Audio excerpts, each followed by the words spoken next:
What's up, everyone? This is Niyi Adewale, host of the Ekabo Home Financial Freedom Mastermind Group. This group meets virtually every Wednesday at 7 p.m. Eastern, and the members of this group are committed to achieving financial freedom well before the traditional retirement age. So in this podcast, you are going to get VIP access to the conversations we have about different forms of investment and creative ways to get your dollars working harder for you than you originally worked to obtain those dollars.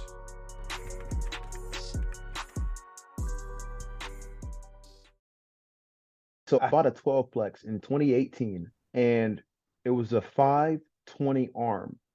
And so with the market as hot as it was, and this was like a headache 12plex. This 12plex, I can't tell you how much money I put into it to replace roofs, replace sidings, structural repairs, bed bugs. Every single month, it seemed like there was some type of drain out of it. I got it for an amazing steal, right? But it was a lot of a drain out of it. And so I was able to sell that earlier. Wow, was it this year or last year? Yeah, earlier this year. In May of this year, we got that sold just before the interest rates went to a level where people weren't going to buy it. So I was excited to get that one off the books before some uncertainty of having to figure out a refinance. Yeah, absolutely. I mean, and did you 1031 that, or did you just sell it and eat the tax on that? So I just sold it. We're going to eat the tax. We were going to 1031 because we made roughly 200K on that. But because we have done so many repairs early, right? And we had to just carry it forward because I wasn't full-time real estate and things of that nature. We have enough write-offs that we're only going to pay taxes on like 50K of that. And at that point, talking to my tax professional, he's like, hey man, you might as well just pay the tax on that. Plus, now that I am a full-time real estate professional, I'm actually going to be able to shift some things around before the end of the year. I'm going to do a cost segregation on 2 properties and use that to actually offset all of that to where I'm not going to pay tax on anyway. Are they traditional single family rentals, or like is it more of a bigger property? Because I just got the appraisal from my lender because I want my CPA to look at and see if they can do a cost segregation on it. Yeah, so the ones I'm going to do a cost segregation on are 2 single families. It's going to be my first time doing that. It's 2 single families that I use for short-term rentals. I just heard a podcast, Bigger Pockets, one that was talking about it, and I was like, hey, I'm going to do this. So I met with my CPA yesterday, and he's like, yeah, man, we can do that. And so I'm getting that cost seg done. He just sent me somebody, a company that can do it, and I'm going to work on getting that done in December. Awesome. Yeah, I also heard, I think it's code 469C. It has to do with short-term rentals. So if you have a place that is like the average stay is less than 7 days, then you can. So like this is obviously you're a real estate professional, so it doesn't matter as much for you. But for me, who's not, I can write off the depreciation the same way.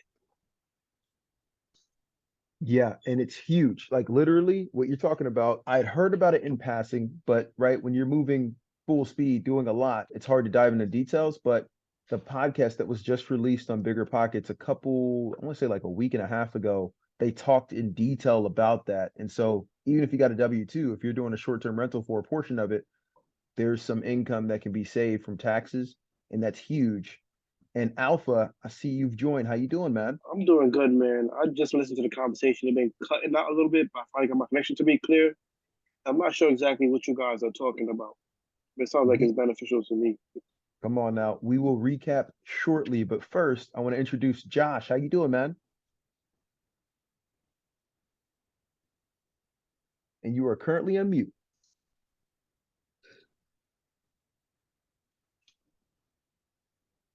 Okay, he's gonna be joining soon, so we'll introduce him in a second. But what we're talking about, Alpha, is there was a new Bigger Pockets episode. I want to say it was like 2 episodes ago, and I can text it to you. But it was awesome. It was talking about tax loopholes and things that you can do to write off some of your income. And one of the best tax loopholes is to be full-time real estate professional. But we can't all do that yet, right? We're all in different paths and different steps in that journey to financial freedom.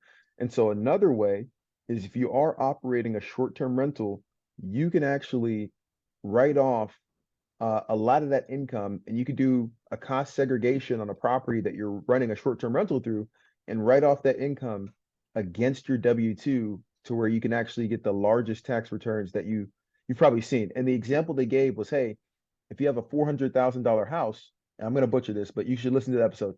But if you have a $400,000 house, right, 100,000 of that may be the land value that you can't touch. You can't depreciate that. Land is just land, right? But 300K may be the house itself. Of that, 200K may be the structure of the house, right? Which you have to depreciate over 29 and a half or 27 and a half years for a single family or small multifamily. But the other 100K is items that are going to wear out 15 years or less, right? So like the windows, they're not supposed to last 27 and a half years. Your furnace, your HVAC, other things of that nature that are 15-year life or less. If you do a cost segregation study, they can allow you to do something called bonus depreciation, where you take all of that depreciation up front. Typically, if you buy a house, you can automatically count on, hey, divide it by the cost by 27 and a half, and every year you get to take one portion of that off as part of your taxes. If you do this cost segregation thing and use bonus depreciation, you could technically use all of that to offset your cost in year one. And so it's a major benefit within the tax code that's going to start to fade out here starting next year. This is the last year that you can get 100% of it. It's something that Trump put in. Next year you can get 80%. The year after that, 60%, and so on and so forth. But that's what we were talking about. Shelton, did I miss anything? No, you did not. I think another piece I'll add to that is Bigger Pockets has two books, the book on tax strategies and the book on advanced tax strategies, just to give you an idea of the questions you should ask. But I think with that, like hiring a CPA, someone that is a professional at this, it allows you to focus on like your core metric, and then you can ask them the questions that help save you money, if that makes sense. 100% agree. Literally, I heard that podcast. I set up some time with my CPA. I talked to him yesterday, and he was like, yeah, man, we could do that. Here goes how we can do it. And I need to do it in a specific way because I'm still trying to maximize on all fronts. And he's like, yeah, let's get the cost seg done. Let me see the numbers, and we can make it work. Absolutely. But Josh, can you hear me? Yeah, I'm good to go. Sorry about that. No worries. No worries. Anytime we have somebody new join, we always like to kind of ask that person, put you on the spot a little bit about your background, what you Okay. do, and some of your investing goals for the future, if you wouldn't mind sharing with the group. Yeah, sure thing. So you guys see my name is Josh Clark. Right now, I'm actually a pharmacy sales rep. So I used to work for these old companies called Baxter. So I'm actually currently in New York and PA part-time. I kind of switch and go back and forth. And part of my goals, well, first, thanks Nii for even inviting me, but part of my goals even for next year really is start to get into real estate investing. I haven't actually done it yet. And I was actually talking with Nii the other day. So I just started listening to BP podcast about 2 or 3 months ago, and obviously, something I've always wanted to kind of get ahead and make right of the opportunities. My parents provided for me, so definitely building wealth and kind of building it in the right way. And so I would really say the goal for me is not really when I talk to Nia at first it was just to get one real investment startup kind of going. Maybe it might be house hacking, short term, long term. I haven't figured that out yet, but now it's definitely to go to at least two next year. And it's a pretty big step. It's a hesitant step, but Nia was talking to me, and it kind of I don't want to say motivated, but really motivated is the right word, and encouragement. So, and definitely thank you for the talk we had on Monday. And so that's part of the goal for next year. I don't have everything lined out, but that's definitely the starting point. Hey, No, Josh, this is Sheldon. I'll say congrats to that. And I'll also say that you don't have to have it all figured out. You just take one little bite and then you continue forward. And when you look back at the first two, like, wow, that actually wasn't as hard as I thought it was. So good to you. Appreciate it. Thank you. and Josh, Fellas, I got to jump. Happy Thanksgiving to you, Nee. I appreciate you setting this up. And I'm sorry that I had to jump so quick. no worries, man. Happy Thanksgiving, and thank you always for your knowledge. We really appreciate it, Sheldon. I'm just trying to And learn from you guys. Y'all be good, all right? hey, come on now. See you, man. See ya. And Josh, we appreciate you for joining. And we're all at different stages in the career. And another person that we have joining for the first time is Elvin O'Neill. And Elvin and I connected, I want to say earlier this week, and Elvin's been in the game for a minute. Elvin, one of the things that we like to do when we have somebody new join for the first time is ask them a little bit about their goals and your past kind of history, and then what you have goals for the future. Would you mind sharing a bit with the group? Yeah. No, thank you, Neve, for inviting me, man, and I hope you all can hear me well. So, my name is Elvin O'Neill. By degree and career, I am a mechanical engineer and kind of morphed that engineering into my current role as a business improvement manager for a motorsports company. So, I roughly around 2010, I bought my first house. And that was kind of coming out of the recession, so prices were real low, and so I got a townhouse in a community where a developer had went under, and so I, with the developer going under, I looked at it as opportunity, right? Eventually the housing market would turn around and the community be finished, and that way I would have a place that have a lot of equity in it. And it actually played out exactly like I planned. So once I got to a place where I moved out of that house and I rented it out and was living in another one, and I got to the point where I was like, hey, I think I want to take the equity out of this house and I want to do something with it. And so I had a friend that was an investor, and I kind of said, hey, what do you want? What do I do with this money? And so he said, hey, man, there's a lot of ways you can get involved in real estate. You should get on this thing called Bigger Pockets. And then you'll kind of figure out where you want to go. If there's any way I can help, let me know. So I got on there, and everybody's, kind of knows about Brandon Turner, right? So he had like this 90-day challenge where he says, hey, within 90 days, find your first deal and just do it.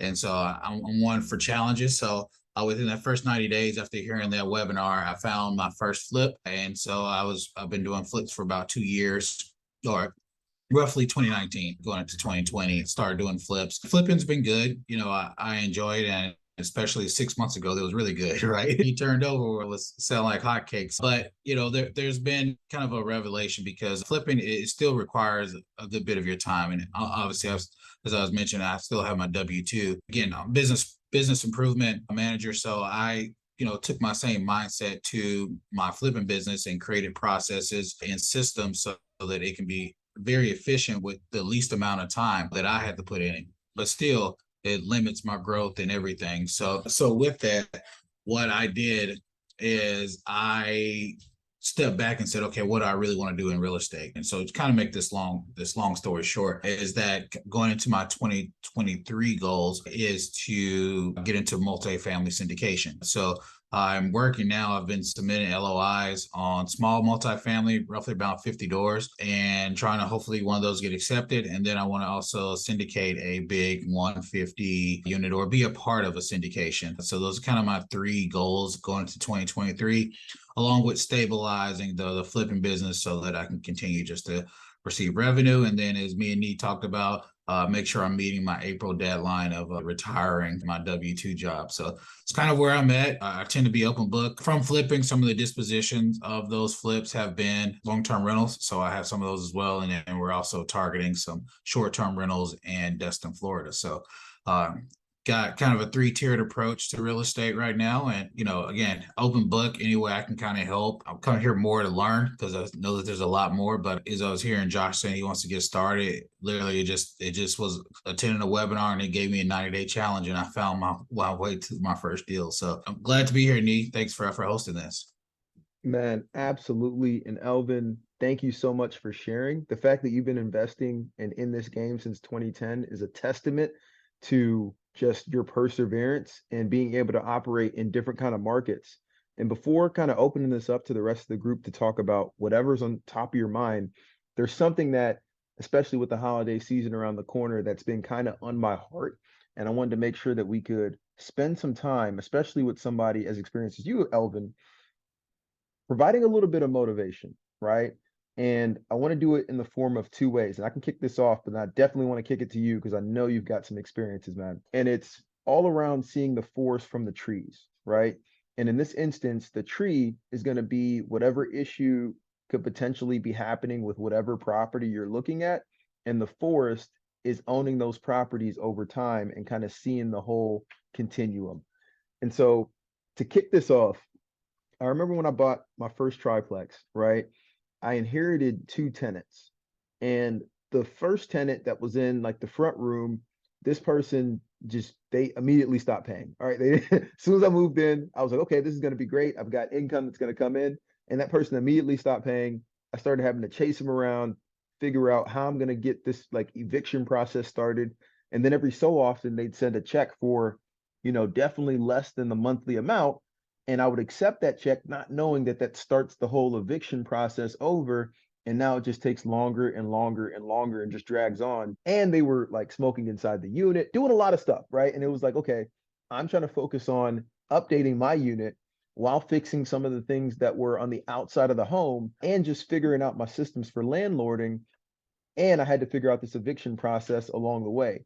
And so the way that that ended up is a couple months later, thankfully, it was really a blessing. This person ended up moving to, I think, another state for some type of opportunity. And so I did get that unit. I did not get any of the funds back, right? I think I lost out on maybe $3,000 worth of rent from them, but I got the unit back, was able to renovate it, get the tenants that I screened into there.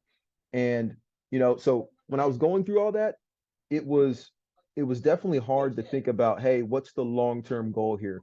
Everything was like, hey, there's just a bunch of different issues that are popping up little by little, and it was taking my focus each day.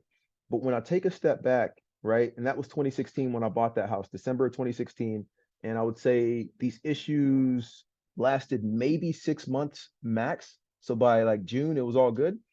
Um, but when I sold that house, right, in 2021, I was able to walk away with a six-figure check.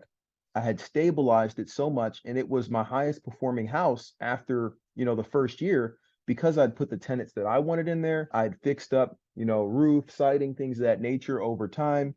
And now the rents just kept increasing and people just kept renewing. And so it became a real turnaround moment. And from that standpoint, seeing that property, I was able to understand the continuum. Like, hey, the goal is to get the properties, make it cash flow, and over time, it's going to look better and better and better.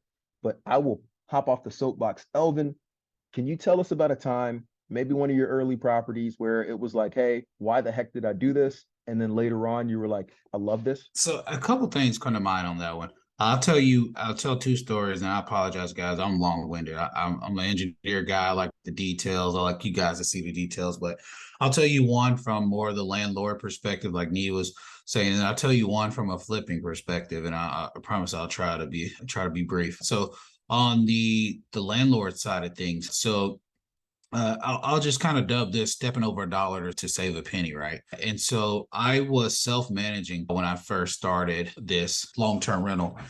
And so what that meant was I did not have a property management company.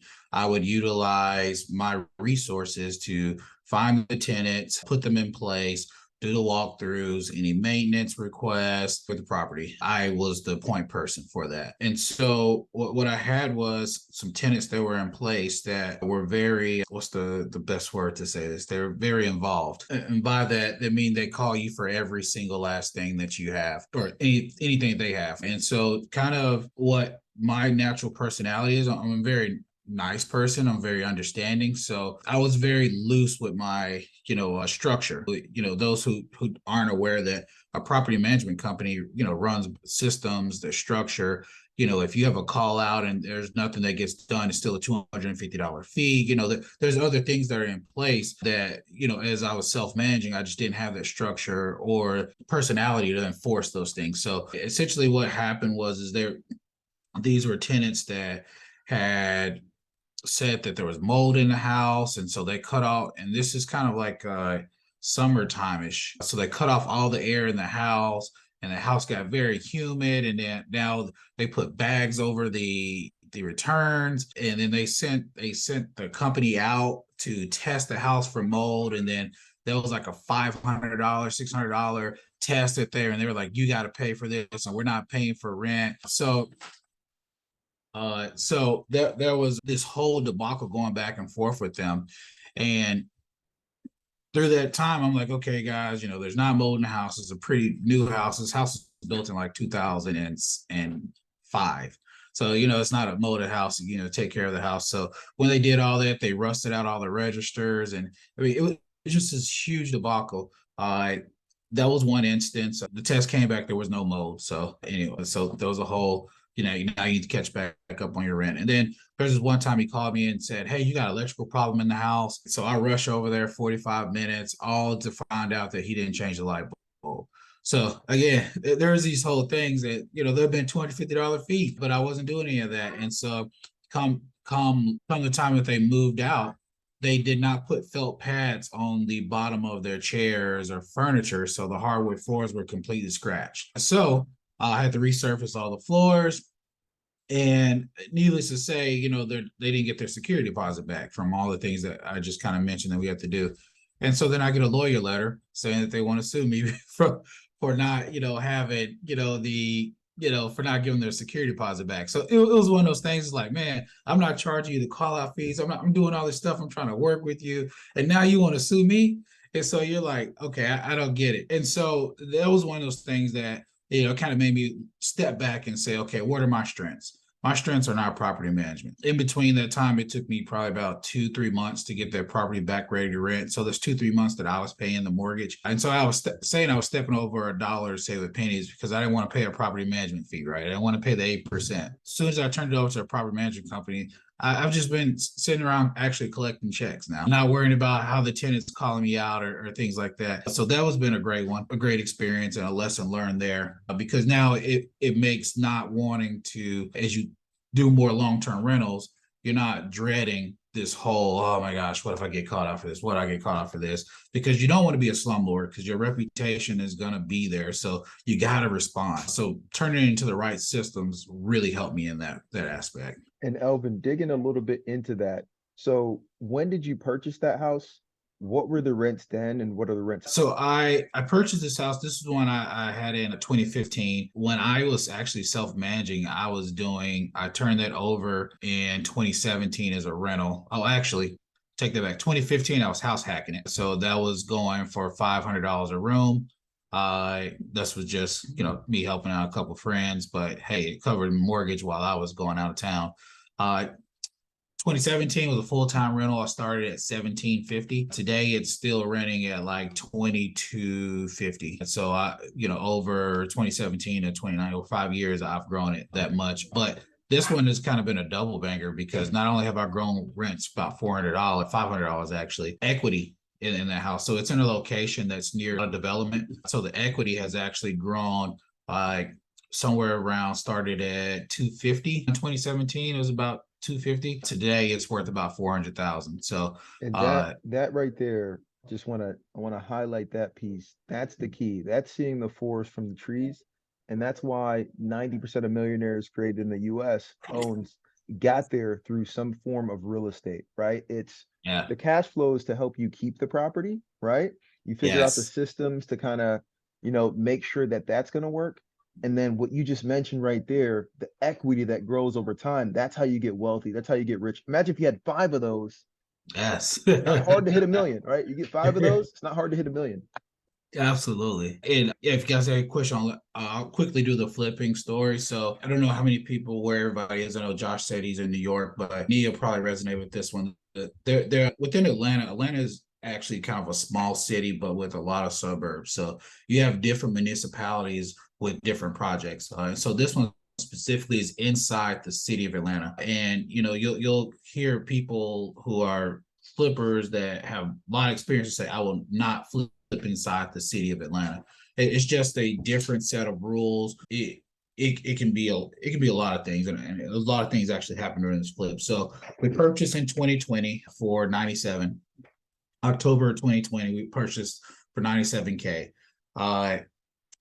The permits in the city of Atlanta, needless to say, this process takes a long time. What made it even worse was that the city of Atlanta, like the actual permitting office, they were coming out of the pandemic themselves. So they still had employees working from home. They still were down on employees based on the volume of work that was coming out, because I don't know for sure if they let people go because they thought housing was going to go down. We don't need that many people doing permits.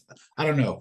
But the people who were approving permits were highly overloaded, like casework. This is my first time inside the city of Atlanta doing permits. I've done them in Cobb County, didn't have any issues. But inside the city, not even just Fulton County, but inside the city, I'm just stressing that because inside the city is different rules. And so there were things that I submitted on the permit that were not right. But I submitted my first application, and it was 5 months later before I got my first remarks back.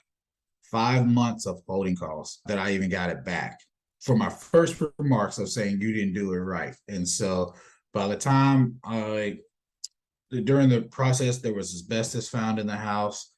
So we have to remediate that before you do you have to do an affidavit in the city of Atlanta for asbestos. So you have to have it remediated. So we have to do all this work before we actually can, get a permit to actually, really do it. There was an addition that needed to be put on this house. So it wasn't a lot we could have did. I'll sum it up. It took us 14 months to get approved permits. This is one that you're looking at and you're like, okay, why why am I doing this? Like, this is not how it's going on HGTV. It makes it seem so simple. It was through that 14 months, you're like, hey, you're relying on experts to know things, and people will turn around and just say, man, look, I don't know.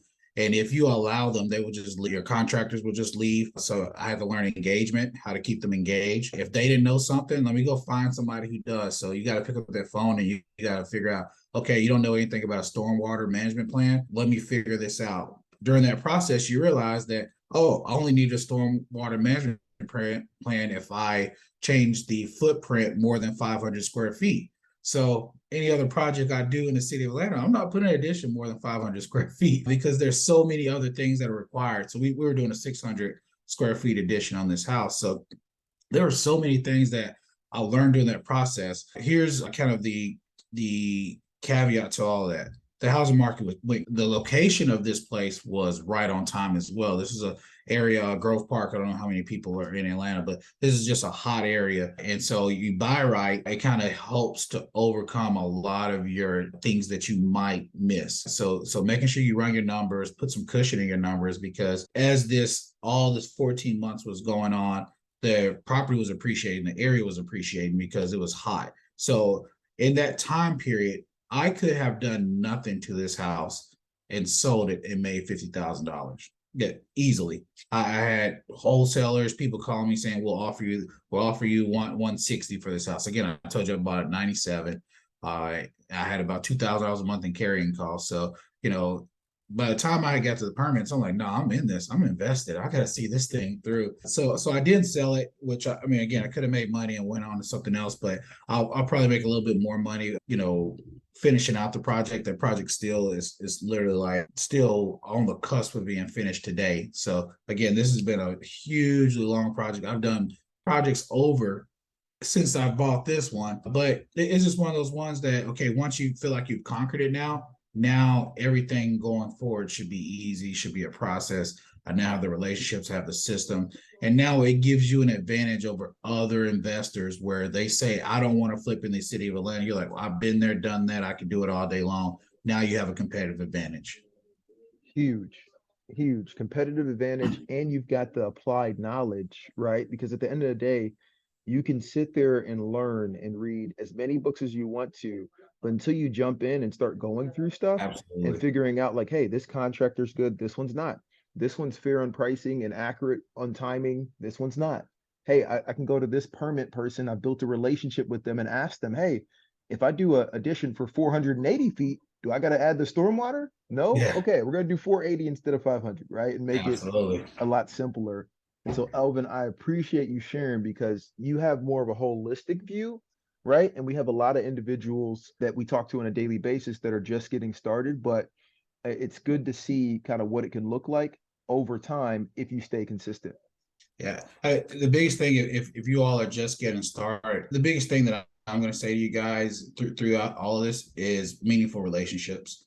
Every time you meet a person, it's an opportunity to be grateful, to ask them, let them impart their knowledge, and then just follow up. There's been so many times that there's people that have literally had a bad day. When I have to call the lady for the permit office like every other day, because I wasn't just gonna sit around and pay $2,000 a month and just hope somebody approves these permits. I would call her every other day. And then I would just tell her, thank you for your time. Thank you for explaining to me these things to me. Hey, I'm gonna get it right. I don't want to make sure I'm not wasting your time. I want to be the least headache, because you know what other people are doing? They're wearing that lady out. You need to approve this. You're holding me up. You're costing my family. Like, be kind, value the relationships. The knowledge piece is going to come because you're here, right? You're listening to this, or you're listening to this playback, or you're here with us today. So you're already on a quest for knowledge. You've already taken a step that others aren't taking. So I'm confident you will get there.